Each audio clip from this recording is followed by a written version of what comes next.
السلام علیکم۔ صلاح الدین ایوبی رحمۃ اللہ علیہ کی رحم دلی۔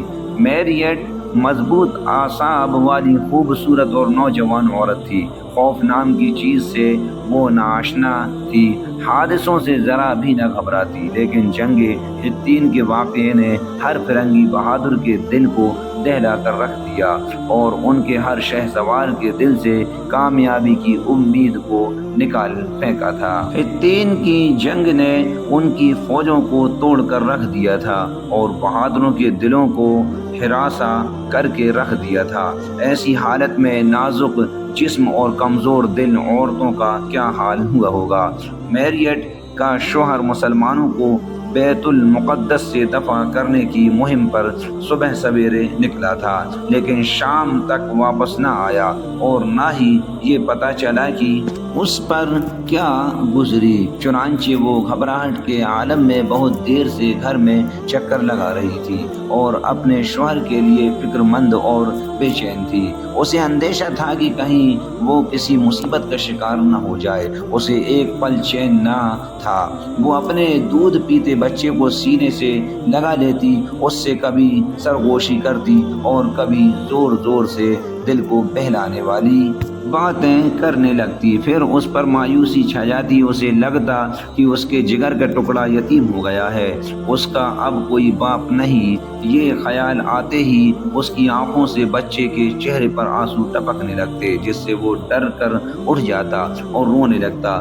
میریٹ کا شوہر میدان کا شہسوار اور قوم کا ہیرو تھا۔ اس کے سامنے اطالویوں، انگریزوں، جرمنوں کی نہایت خوبصورت لڑکیاں موجود تھیں، لیکن وہ سب کی سب بیت المقدس کی اس عورت کے مقابلے میں ہیج یعنی بیکار تھی، جس کا حسن و جمال چاند کو شرما رہا تھا۔ جب دونوں کی آنکھیں ایک دوسرے سے چار ہوئیں تو دونوں ہی ایک دوسرے کے دل میں اتر گئے اور رشتہ ازواج میں منسلک ہو گئے۔ پھر جنت نظیر گھر میں ہنسی خوشی رہنے لگے۔ میریٹ کا شوہر مذہبی طور پر ایسا کٹر انسان تھا کہ صلیب کی محبت کو اپنی طبعی محبت پر ترجیح دیتا اور خواہش مند رہتا کہ صلیبیوں کا پرچم سر بلند رہے۔ چنانچہ جہاں کہیں صلیب اور ہلال کا مارکا یعنی جنگ رونما ہوتا، یہ سب سے پہلے پہنچتا اور بیوی کی محبت مذہب کی محبت کے آڑے نہ آتی۔ دروازہ کھٹکا تو میریٹ کا دل دھڑکنے لگا۔ نہیں معلوم کہ آنے والا لمحہ خوشخبری لے کر آ رہا ہے یا بری خبر۔ اس نے ڈرتے ڈرتے دروازہ کھولا تو اس کا شوہر صحیح سلامت اندر داخل ہوا۔ اس نے میریٹ کو بازوؤں میں لے کر سینے سے لگا لیا اور فتح کی خوشخبری دینے لگا۔ وہ بتانے لگا کہ یسوع مسیح نے اپنے منکروں کو واپس دھکیل دیا ہے اور وہ سر پر پاؤں رکھ کر یوں بھاگے کہ چھپنے کو جگہ نہ ملی۔ اے میری جان، تیرے اس وطن میں ہمیشہ مسیحیت کا پرچم لہرائے گا۔ میریٹ، کاش کہ تو اس منظر کو دیکھ سکتی جب دہشت نے ان کی عقل کو اڑا دیا تھا۔ جس وقت انہوں نے صلیبی بہادروں اور صلیبی شہ سواروں کو شہر کی فصیلوں پر سے کودتے ہوئے دیکھا تو انہوں نے ان کے خیموں کو تہس نہس کر دیا اور وہ حواس باختہ الٹے پاؤں سر پر بھاگے، تو تمہیں اس بات کا یقین نہ ہوتا کہ یہی وہ لوگ ہیں جنہوں نے جنگ حطین میں ہمیں شکست دی تھی۔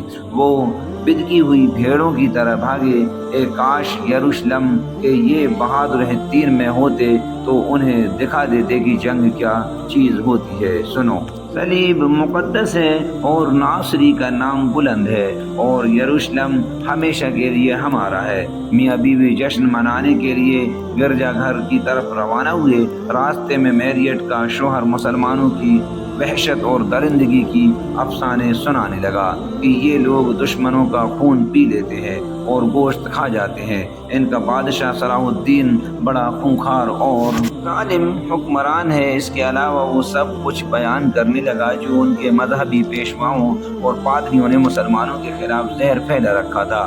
یہ سب سن کر اس کی پسلیاں ایک بھیانک تصویر سے تھر تھرانے لگتی۔ وہ اپنی بچی کو سینے سے لگا لیتی، صلیبی نشان چومتی اور تمام عیسائی ولیوں اور یسوع مسیح سے مدد کی دعا کرتی کہ وہ سب اسے اس صلاح الدین ایوبی تک نہ پہنچنے دے اور اس کا ڈراؤنا چہرہ اسے کبھی نہ دکھائے۔ جشن فتح منانے کے بعد واپس گھر لوٹے تو میریٹ کے تصور میں دعائیں کائنات صلیب کے سامنے سرنگوں ہو گئی اور حالات و واقعات نے مسیحیت کی خواہشات کے مطابق اس کے حق میں فیصلہ دے دیا۔ وہ عالم تصور میں دیکھنے لگی کہ مسجدوں کے مینار زمیں بوس ہیں اور عیسائیت کا پرچم لہرا رہا ہے۔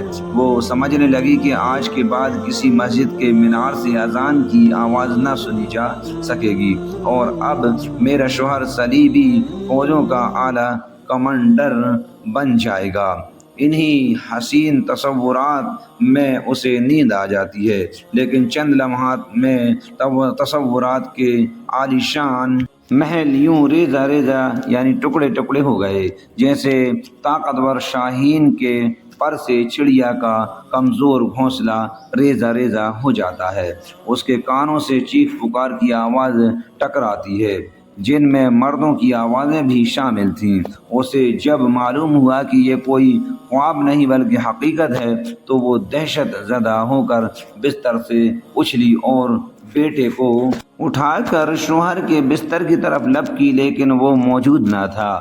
یہ گھر سے نکلی اور لوگوں سے اصل صورتحال پوچھنے لگی۔ انہوں نے بتایا کہ صلاح الدین آیا ہے اور اس نے القدس کا چکر لگا کر جبل زیتون پر پڑاؤ ڈالا ہے اور شہر پر اتنا زوردار حملہ کیا ہے کہ سیسا پلائی ہوئی فصیل کی بنیادیں ہل گئیں اور اس کی قہرناک فوجوں نے توپوں اور منجنیقوں سے یوں گولہ باری کی ہے کہ گویا آگ کا لاوا اوپر سے نیچے کی طرف آ رہا ہے۔ یوں محسوس ہوتا ہے کہ شیطان بھی اس کے ساتھ حملے میں شریک ہے۔ میریٹ پر یقین تھی کہ ہمارا دفاع بچاؤ مضبوط ہے۔ 60,000 جنگجو جوان اس شہر کی حفاظت پر مامور یعنی تعینات ہیں۔ یہ ملک مکمل 100 سال سے ہمارے کنٹرول میں ہے۔ ہماری فوجوں کی سربراہی سینٹ پال کر رہا ہے، جو مذہبی جوش و خروش سے دشمن کے سامنے نمبر آزما ہے۔ لیکن صورتحال مایوس کن ہو گئی اور دل خوف سے دہلنے لگا۔ ہر خبر پہلے سے زیادہ خطرناک معلوم ہوتی اور اطلاع ملتی کہ دفاع کے حصار دیوار سے منہدم گرتے ہوتے جا رہے ہیں۔ کچھ وقت گزرنے کے بعد اطلاع ملی کہ القدس کے در و دیوار پر سفید پرچم لہرا رہے ہیں، اور اس کے ساتھ ہی یہ خبر بھی ملی کہ سلطان صلاح الدین کی فتح کا اعلان ہو گیا ہے اور اس کے ساتھ صلیبیوں کا معاہدہ ہو گیا ہے کہ ان میں جو کوئی یہاں رہنا چاہے اسے سلطان صلاح الدین کا محکوم بن کر رہنا ہوگا۔ اسے مسلمانوں کے مساوی برابر حق حاصل ہوں گے اور جو کوئی جانا چاہتا ہے وہ معاہدے کے مطابق دینار دے کر نکل سکتا ہے۔ چنانچہ جو لوگ القدس سے جانا چاہتے تھے وہ مردوں، عورتوں اور بچوں کی طرف سے 10-10، 5-5 اور 2-2 دینار ادا کر کے جانے لگے۔ لیکن میریٹ اپنے بچے کو سینے سے لگا کر شوہر کی تلاش میں نکل پڑی۔ رات کا اندھیرا چھا چکا تھا۔ اس شہر کی فصیل کے ارد گرد گھومنے لگی۔ اسے اسلامی فوجیں اس شان سے داخل ہوتی نظر آئیں کہ روشن قندیلیں ان کے ہاتھوں میں تھیں اور وہ فتح کا طبل بجا رہے تھے۔ یہ اپنے بچے کو لے کر میدان جنگ میں چلی گئی، جہاں صلیبی پرچموں میں لپٹی لاشوں کے ڈھیر لگے ہوئے تھے۔ یہ ان بکھرے ہوئے اعضاء سے دہشت زدہ ہو کر واپس جانا چاہتی تھی کہ شوہر کی محبت غالب آ گئی اور یہ آگے بڑھ کر اسے تلاش کرنے لگی۔ دوسرے لوگ بھی اپنے اپنے سورماؤں اور جنگجوؤں مردوں کی لاشیں تلاش کر رہے تھے، لیکن اندھیرے میں پہچاننا مشکل ہو رہا تھا۔ اس کی سمجھ میں نہیں آ رہا تھا کہ کیا کرے۔ یسوع اور کنواری مریم کے منکروں کے فتح کوئی کم درجہ کی مصیبت نہ تھی۔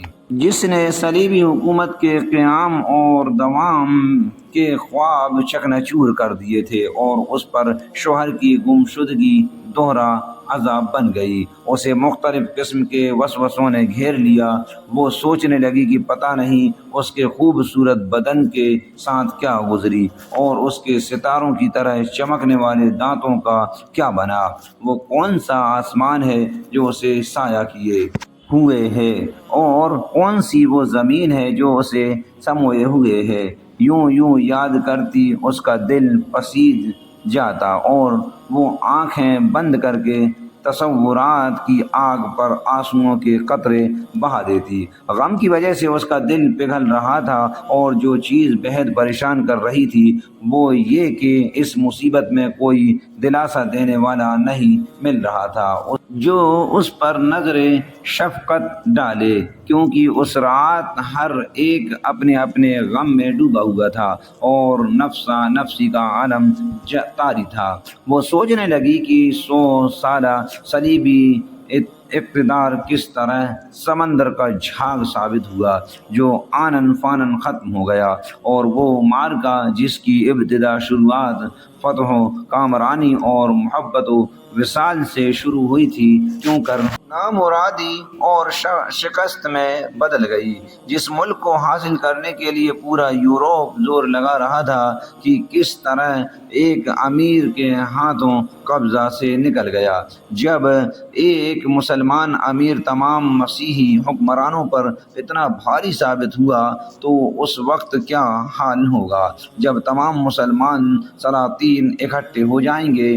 وہ سوچنے لگی کہ ایک چھوٹی سی مملکت کا یہ حال ہے تو اس وقت کس طرح کوئی طاقت مسلمانوں کے سامنے ٹھہر سکتی ہے، جب چین سے فرانس تک ایک ہی خلافت قائم تھی۔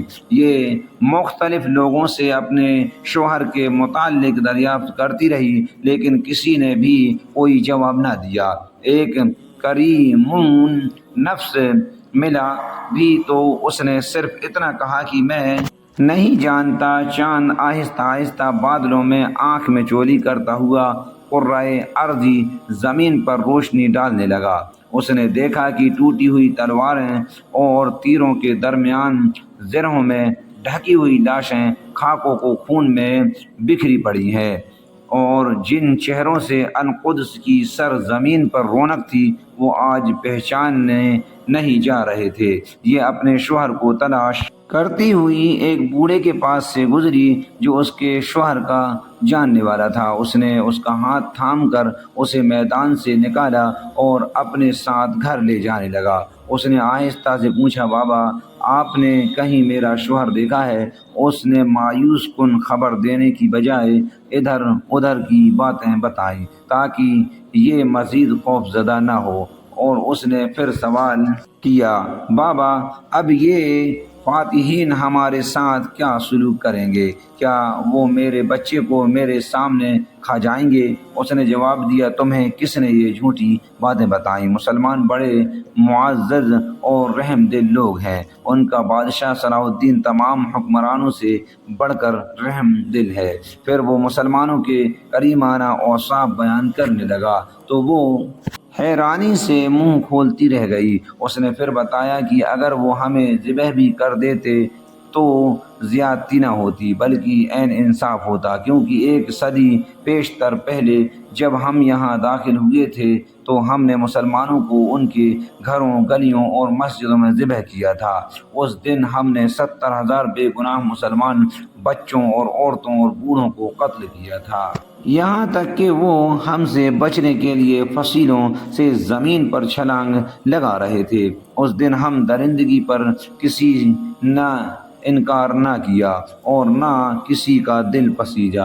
صبح ہوئی تو میریٹ کو یوں محسوس ہوا کہ اس کا جگر جل رہا ہے اور جدائی کا خنجر اس کی پسلیوں کو چھید رہا ہے، اور کوئی گتھی سلجھ نہیں رہی۔ وہ گھبرا کر اپنی پڑوسنوں کے پاس چلی گئی جو بھیانک صورتحال کا غور سے مشاہدہ کر رہی تھی کہ اچانک القدس سے نعرہ تکبیر سے گونجنے لگا۔ مسلمانوں اور عیسائیوں کے گروہ اکٹھے ہو گئے۔ مسلمان نعرہ تکبیر لگاتے ہوئے اور یہ روتے اور واویلا کرتے، تمام عورتوں نے دیکھا کہ ایک نوجوان قبۃ الصخرہ پر چڑھا اور اس صلیب کو اتارنے لگا جو ایک صدی سے صخرہ پر نصب تھی اور گمان تھا کہ قیامت تک رہے گی۔ ان کے پاس مسلمانوں کے حسن و سلوک کی وہ خبریں پہنچی جن پر یقین کی بجائے تعجب آ رہا تھا کہ مسلمانوں نے کسی کو تکلیف نہیں دی اور نہ کسی کے مال کو ہاتھ لگایا ہے، بلکہ جو عیسائی شہر سے جانا چاہتے ہیں وہ معاہدے کے مطابق دینار ادا کر کے جا سکتے ہیں،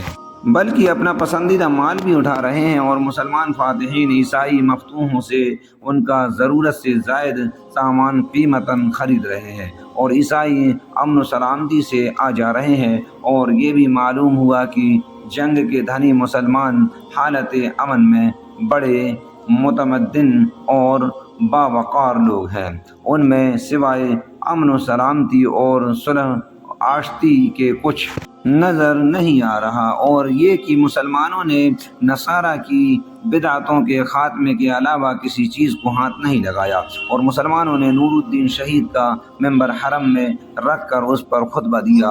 ان کو عین شاہد نے بتایا کہ میں بلا روک ٹوک مسلمانوں کے اجتماع میں شریک ہوا، وہ سب کے سب بغیر کسی امتیاز فرق کہ مسجد کے صحن میں بیٹھے تھے۔ مجھے ان کے سکون، وقار اور اللہ تعالیٰ کے سامنے خشوع اور خضوع نے تعجب میں ڈال دیا کہ یہ لوگ جو میدان جنگ میں سرکش شیطان معلوم ہوتے تھے، مسجد میں کس طرح خدا رسیدہ راہب بن گئے ہیں۔ اور ان کے خطیب نے جو خطبہ دیا ہے، مجھے یوں لگتا ہے کہ اگر یہ خطبہ ریگستان کے ٹیلے سن لیں تو حرکت کرنے لگیں اور تبدیل ہو کر شہ سوار بن جائیں اور زمین پھاڑ کر رکھ دیں۔ اگر گم سم پتھر سن لیں تو ان میں زندگی سرایت کر جائے۔ مجھے یقین ہو گیا کہ یہ لوگ جب تک ایسے مسلمان رہیں گے انہیں پوری دنیا مل کر بھی شکست نہیں دے سکتی، کیونکہ ان کے قلوب، دلوں میں ایمان کی قوت موجود ہے جو تمام قوتوں سے بھاری ہے۔ ان کو کوئی چیز ڈرا نہیں سکتی، کیونکہ لوگ موت سے ڈرتے ہیں اور یہ مسلمان موت یعنی شہادت کو محبوب سمجھتے ہیں۔ ہماری قوم کو اس ملک پر قبضے کا خیال دل سے نکال دینا چاہیے، کیونکہ اس قوم کا ہر فرد ہی صلاح الدین ایوبی ہے اور بہادری میں اپنی مثال آپ ہے، لہذا ہمیں بلا فائدہ جانیں ضائع برباد نہیں کرنی چاہیے۔ میریٹ نے اپنی قوم کے ایک گروہ کو دیکھا جو اسلام کے عادلانہ اور مساویانہ قانون میں رہنے کو ترجیح دے رہا ہے، اور دوسرا فریق کوچ کر اصرار کر رہا ہے۔ اس نے کوچ کرنے والے فریق کے ساتھ جانا پسند کیا، کیونکہ وہ نہیں چاہتی تھی کہ اس شہر میں گزرے ہوئے اور لطف لمحات اسے تڑپاتے رہیں۔ میریٹ نے اس شہر کو الوداع کہا جو کبھی اس کی قوم کے قبضہ میں تھا اور آج دشمن کے قبضے میں ہے، اور اب وہ اس شہر میں اپنے محبوبہ اور شوہر کو گم کر کے جا رہی ہے۔ جیوں ہی شوہر کی یاد آئی تو وہ سوچنے لگی پتہ نہیں کہ وہ بیچارہ کس وحشی درندہ کے خوراک بنا ہے یا کون سے درندے کا پیٹ اس کی قبر بنا ہے۔ پرانی یادوں نے اسے ایسا ستایا کہ وہ بلند آواز سے رونے لگی۔ اسے دیکھ کر باقی عورتیں بھی رونے لگیں جن کے شوہر یا عزیز و اقارب قتل یا قید ہو چکے تھے۔ ان لمحات میں اچانک مسلمان فوجیوں نے انہیں ٹھہرنے کو کہا، بس وہ ڈر کے مارے چپ ہو گئیں اور ٹھہر گئیں۔ اب انہیں اپنی ہلاکت یقین ہو گیا تھا۔ یکایک انہیں مسلمانوں کی ایک جماعت ایک ٹیلے پر نظر آئی۔ ان کے درمیان ایک سردار اپنے گھوڑے پر سوار تھا۔ میریٹ کا دل یہ سن کر دھک دھک کرنے لگا کہ یہی صلاح الدین ہے، کیا یہی وہ سلطان ہے، کیا یہی وہ ڈراؤنا صلاح الدین ہے، کیا یہی انسانوں کا گوشت کھاتا اور ان کا خون پیتا ہے؟ وہ غور سے اس کی طرف دیکھنے لگی۔ اسے نہ تو چیر پھاڑ کھانے والے درندوں کی علامتیں نشانیاں نظر آئیں اور نہ دانت اور نہ پنجے۔ اسے ہیبت و جلال اور نورانیت کے سوا کچھ بھی دکھائی نہ دیا۔ جب یہ اس کے پاس پہنچی تو اس نے پوچھا کیوں روتی جا رہی تھی؟ ایک عورت نے بتایا کہ ہمارے عزیز و اقارب آپ کی قید میں ہیں اور ہمارے شوہر، یہ کہہ کر وہ کود کود کر رونے لگی۔ ان کے ساتھ ہی نرم دل فاتح بھی رونے لگا اور اس نے ان کے قیدی چھوڑنے کا حکم دے دیا۔ انہیں حسب ضرورت و مال و اسباب اور سامان خرد نوش اور سواریاں دے کر روانہ کر دیا۔ میریٹ نے جب قیدیوں کے جھرمٹ میں اپنے محبوب شوہر کو صحیح سلامت دیکھا تو سب مصیبتیں اور تھکاوٹیں دور ہو گئی۔ بدبختی اور شکست کے صدمات بھول گئے، خوشی سے آنکھوں میں آنسو بھر آئے۔ وہ لوگوں کے سامنے ہی اپنے شوہر سے لپٹ گئی۔ اسے یہ خیال بھی نہ آیا کہ لوگ کیا کہیں گے۔ صلاح الدین کے عفو و کرم نے ہر مردوں جن کو اس کے عزیزوں کے ساتھ ملا دیا۔ اب یہ سارے مل کر طرابلس کی طرف روانہ ہو گئے۔ یہ لوگ راستے پر چل نہیں رہے تھے بلکہ راستہ ان کو لے کر چلنے لگا۔ اب ان کے سینوں میں خوشی اور نا امیدی، میدان جنگ کی شکست اور قیدیوں کی رہائی میں کامیابی، فاتحین سے بغض اور ان کی نیکی کے شکریے کے جیسے جذبات کا تلاطم برپا تھا۔ میریٹ کے دل میں اس حسن سلوک کے اعتراف کا زور پیدا ہوا اور اسے اس مسلم سلطان میں وہ مروت اور شرافت نظر آئی جو اپنے قوم کے مردوں میں مفقود یعنی ختم تھی۔ وہ جانتی تھی کہ اس سے محبت کرنے لگے لیکن مذہبی تعصب آڑے آیا اور اس عظیم انسان کی کمزوریاں تلاش کرنے لگی کہ اسے کوئی خامی نظر آ جائے جو بغض کا جواز بن جائے۔ پھر وہ سلطان صلاح الدین اور اپنے روحانی پیشوا پاپائے اعظم کے کردار کا موازنہ یعنی برابری کرنے لگی، جو گرجاؤں کے خزانے خالی کر کے تمام سونا چاندی اپنے ساتھ لے جا رہا تھا اور اس کے پاس اتنا سامان اور اتنے درم و دینار تھے کہ قافلہ کے ہر مردوں جن اس سے گزر اوقات کر سکتے تھے، لیکن وہ کسی ضعیف بوڑھے مرد عورت کو ایک پائی بھی نہ دے رہا تھا جس سے وہ ایک دن کا کھانا خرید سکیں۔ وہ یاد کرنے لگی کہ صلاح الدین نے باوجود معاہدے کے عیسائیوں کو اپنا مال و اسباب اٹھا کر لے جانے کی اجازت دے دی تھی۔ پھر وہ اپنی قوم کی وعدہ خلافیاں، معاہدوں کی بے حرمتی یاد کرنے لگی اور آرزو کرنے لگی کہ کاش وہ مسلمان ہوتی۔ سینوں میں ابھرنے والے جذبات کی لہریں عجیب و غریب منظر پیش کر رہی تھیں، جن میں ماؤں کے ممتا اور ان کا ایثار بھی تھا، امیروں کی دولت اور ان کی سنگ دلی بھی تھی، صبر بھی تھا اور آہو بقا بھی، سچائی بھی تھی اور جھوٹی نمائش بھی۔ اس میں یسوع مسیح کے نائب اور خلیفہ پاپائے اعظم کی زاہدانہ زندگی کا پھنڈا بھی پھوٹ رہا تھا، جو مال تو اس لیے جمع کرتا تھا کہ غریبوں اور مسکینوں کی مدد کرے، لیکن وہ اکیلا ہی کھاتا جا رہا تھا۔ ویران صحرا میں چلتا ہوا یہ قافلہ بے سر و سامانی کی حالت میں طرابلس وہ لطف پہنچا۔ کئی ساتھی بھوک اور پیاس سے زندگی کی بازی ہار چکے تھے۔ اس قافلے میں میریٹ کشوار بھی تھا۔ باقی بچا کچا قافلہ واپس بیابان میں یوں پھرنے لگا جیسے سمندر کی لہروں میں کشتی پھرتی ہے۔ اکثر لوگ تو واپس ارض اسلام میں لوٹ آئے اور امن و سلامتی اور آزادی سے رہنے لگے، اور کچھ لوگ انطاکیہ کی طرف روانہ ہو گئے۔ میریٹ بھی گمسم ان کے ساتھ چلتی پھرتی رہی۔ اس کا شعور جواب دے گیا۔ جب وہ انطاکیہ پہنچے تو انطاکیہ والوں نے انہیں بھگا دیا۔ پھر وہ واپس ارض اسلام میں آ گئے، اس یقین کے ساتھ کہ اس دنیا میں امت محمدیہ کے علاوہ کوئی شریف اور نبیل قوم نہ ہوگی۔ البتہ میریٹ تھک ہار کر اپنی جگہ پر لیٹ گئی، کیونکہ اس کے ہاتھ پاؤں تھکاوٹ کی وجہ سے پھول چکے تھے اور چلنے کی طاقت نہ رہی تھی۔ تھوڑی دیر بعد انطاکیہ سے اس کا ہم مذہب عیسائی نوجوان آیا اور اس سے غم خواری کرتا ہوا اپنے خیمے میں لے گیا، جو ساحل سمندر پر واقع تھا۔ یہ وہاں پہنچتے ہی تھکاوٹ کی وجہ سے لیٹ گئی۔ تھوڑی دیر بعد اسے اپنے ارد گرد ہونے والے شور و شغب نے جگا دیا۔ اس نے سنا کہ ایک آدمی اپنے ساتھی سے کہہ رہا ہے، ہم تجھے اس عورت کے پاس اکیلا نہیں چھوڑیں گے، یہ خوبصورت عورت ہمیں ملی ہے۔ پہلا جواب دیتا ہے، یہ میرا شکار ہے، میں نے اسے شکار کیا ہے۔ وہ سمجھ گئی کہ اختلاف میرے متعلق ہی ہے اور میری عزت و آبرو پر جھگڑا ہو رہا ہے۔